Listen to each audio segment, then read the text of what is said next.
25 साल की इस यात्रा को आपको अगर अपने शब्दों में, अपने दृष्टि से दर्शकों को बताना हो तो क्या बताएंगे, कैसे देखेंगे? उत्तराखंड देश का बिल्कुल सभी दृष्टि से बिल्कुल अलग जैसा राज्य है और इसमें राष्ट्रीय और अंतर्राष्ट्रीय बहुत सारी ऐसी चीज़ें हैं जो पूरी मानवता के लिए बहुत ज़रूरी हैं। तो कई दृष्टि से इसका अलग महत्व है।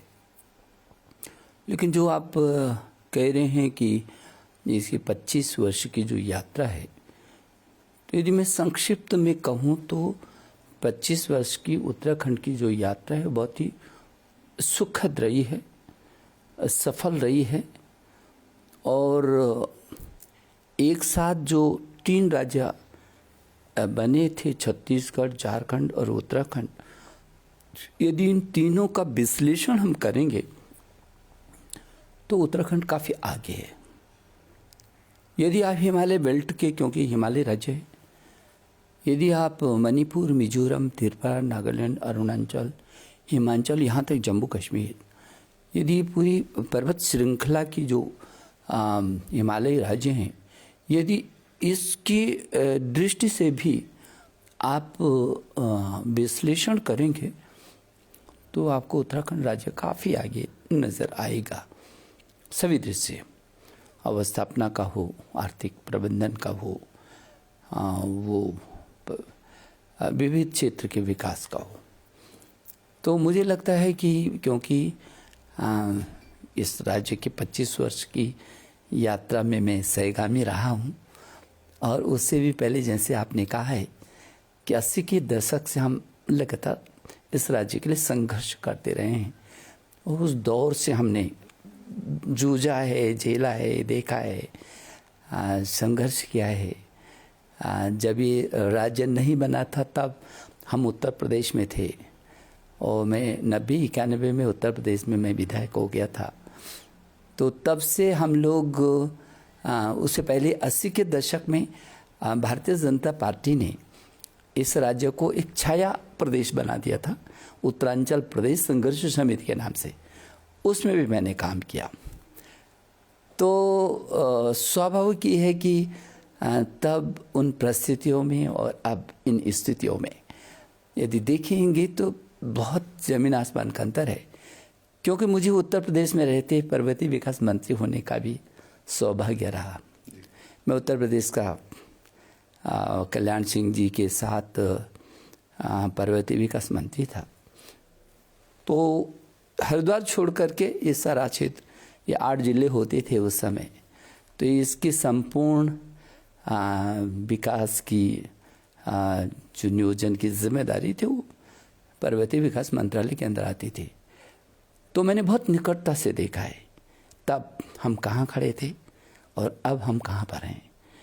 तो मैं तथ्यों के साथ, प्रमाणों के साथ, बड़े आत्मविश्वास के साथ ये कह सकता हूँ कि राज्य ने बहुत प्रगति की है।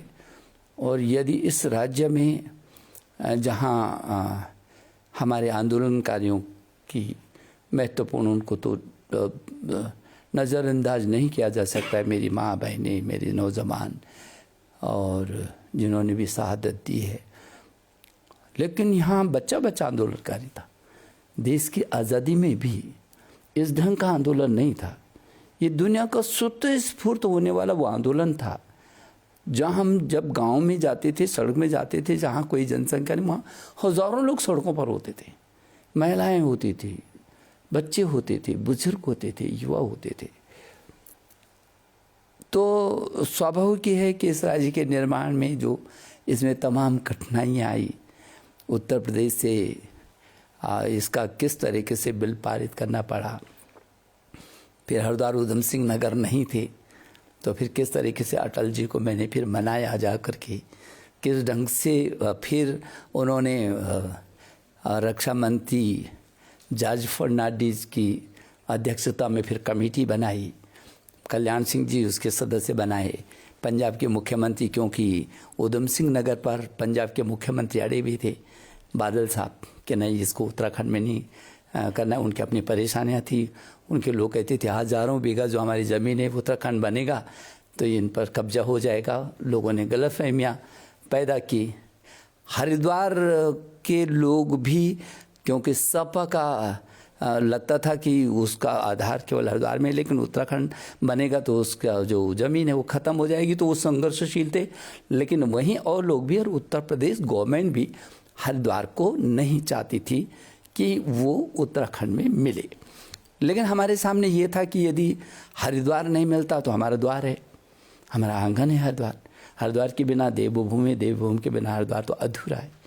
और उधर उधम सिंह नगर का जो क्षेत्र है ये हमारा आंगन है। तो काफ़ी कठिनाई थी।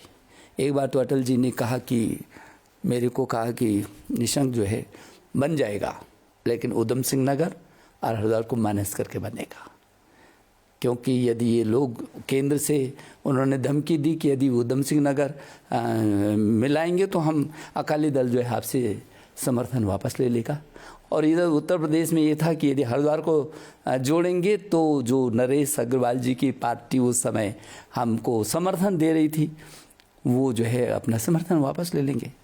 तो ये बड़ी कठिनाई थी। इधर कल्याण सिंह जी बोलते थे कि यदि ऐसा हुआ तो समर्थन वापस हो जाएगा उनका। उनके भी 17-18 लोग थे। तो मैंने ये एक बार ये कहा कि साहब स्थिति हमारी भी ऐसी आएगी, क्योंकि हम भी 17 लोग थे इधर से उत्तराखंड से। और मैंने कहा कि हम लोग तो ऐसी परिस्थिति में हैं कि हम लोगों को स्वयं इस्तीफे देने पड़ेंगे, तो तभी सरकार जाएगी।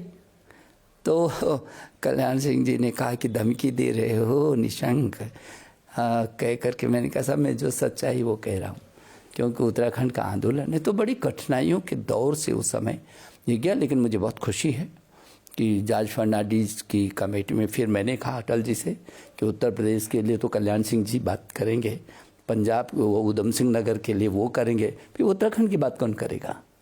तब उन्होंने कहा कि नहीं, जॉर्ज फर्नांडिस को कहा कि जॉर्ज साहब निशंक जी को बुलाइए और उनको भी सहभागी बनाए, उनके क्या तर्क हैं और उन लोगों से वो मिलाएंगे। तो मुझे बहुत खुशी और संतुष्टि है कि ये राज्य ये पूरे ग्रीन बेल्ट मिलने से ये राज्य समर्थ और सशक्त हुआ है। यहाँ 300 तो राइस मिलें थी, हमारी चीनी मिले हैं, और ये ग्रीन बेल्ट है हमारी। तो इस राज्य का यदि देखेंगे तो हमारा बद्री केदार गंगोत्री यमुनोत्री 4 धाम है, उधर हमारा मानस खंड है पूरा। तो निश्चित रूप में मैं कह सकता हूँ कि 25 वर्ष की यात्रा इसकी बहुत सुखद रही है।